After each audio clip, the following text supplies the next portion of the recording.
So what do you guys think? Are you going to be adding the blindfold to your training, to your sparring sessions? I want to talk about this clip. I want to talk about the possible benefits of sparring blindfolded, because yes, there are actually some, in spite of the stupidity behind it. I obviously want to talk about the negative effects of sparring with a blindfold, what could go really wrong, what's not going to help you. And finally, I want to talk about if this is something I'm actually going to try after seeing it, and if I advise anybody else out there to try it as well.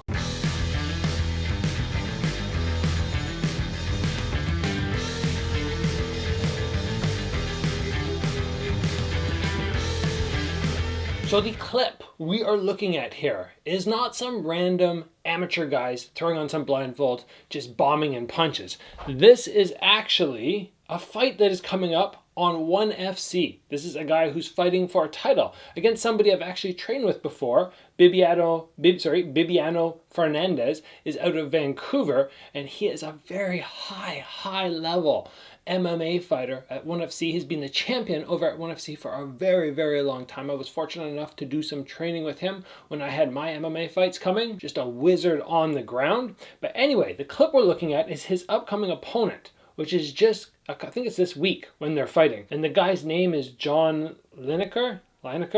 So what we're looking at here is a very high level fighter who is actually utilizing this. Now, is it for publicity, or is it just something that he actually does? And I want to talk about potential benefits of sparring in this way. Now, very recently, I did an episode talking about how you have to be able to maintain stomach tension when you're sparring. When you go in and you fall into the pocket and you're throwing a combo, if your stomach is loose and somebody hits you, you're going to get winded. But that should not happen, because as you enter, the stomach should automatically tighten. As you throw shots, it should automatically tighten. So if you are going to spar with a blindfold, your stomach is going to have to be so tight because you cannot see anything. So I see that as being a benefit. Going in, not knowing if a shot's going to hit you, is going to cause you to tighten your stomach, and is fantastic training if you're somebody who finds that they have their stomach too relaxed, too much during sparring rounds, and as a result of that, has gotten hurt or knocked down to the body. Now, another possible benefit to this is, again, if we want to protect our head, not our body now, but we want to protect our head, one of the best ways we can do that is make sure that our neck is not really loose. If we're really loose and we get hit, our whole head is going to jolt. But if we can tuck our chin to our chest, minimize the shots that are going to land to the jaw, and at the same time, anything that hits us, try and minimize the movement, that is also great training. And in this type of sparring where you don't know what's coming, your stomach has to be tight, but your head has to be super tight. I'm sure their necks are flexed in anticipation of a shot they don't see coming, striking them. And in addition, your hands are going to be super high. You're going to do everything you can to protect yourself. Now, those are the benefits. Those are very clear benefits to sparring in this way. But let's talk about the possible downsides. And there are so many downsides, but the ones that stick out to me the most are defensively.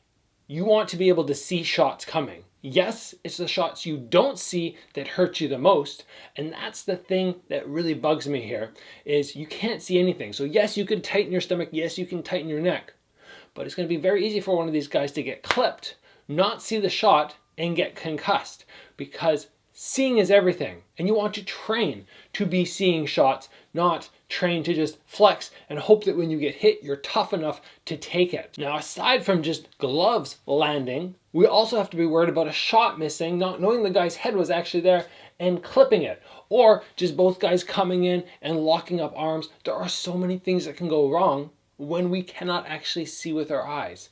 As soon as you take away the eyesight, things get super dangerous, super sketchy.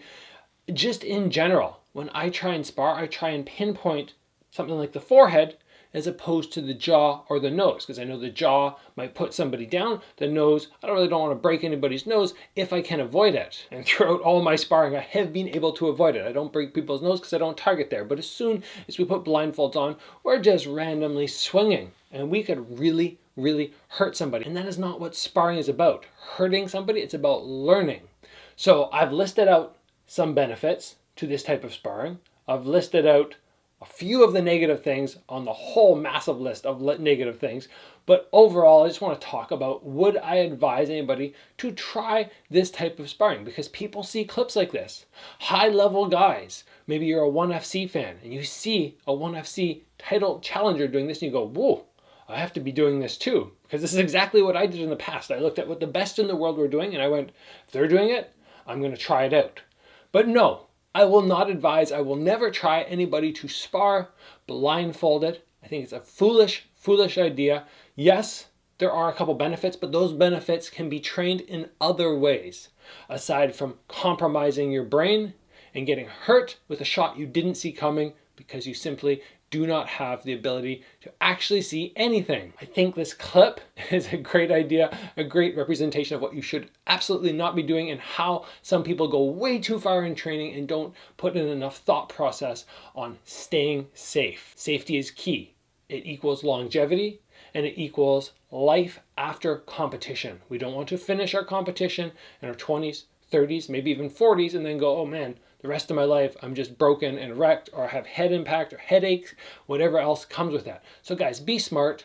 Don't see clips of people kicking palm trees or whatever they are, banana trees, and go, yeah, I have to do that for my shins. Or see somebody taking hammer to their shins and go, yeah, I have to do that. Or see somebody sparring blindfolded and go, yeah, I should do that. We have to add in some reasoning sometimes, some logical thinking, and just be smart. So I hope you guys got a kick out of seeing this clip. It made me laugh, and enough so that I wanted to actually talk to you guys about it as well. If you guys enjoyed the episode, you enjoyed the little breakdown into what I think about this ridiculous type of training, please give it a like. If you haven't already, join the channel and get subscribed. As always, just a second.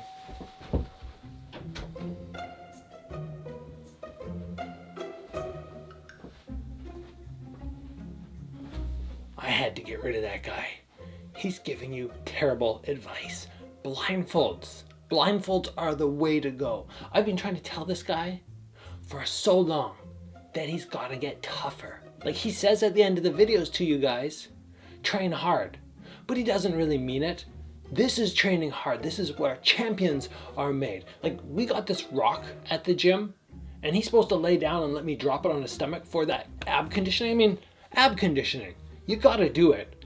And he won't let me. He's like, nah, punch me with these little pillow gloves. We need people who are gonna train like this. This is the smart way to train. This is gonna make champions. Guys, you need to get on it.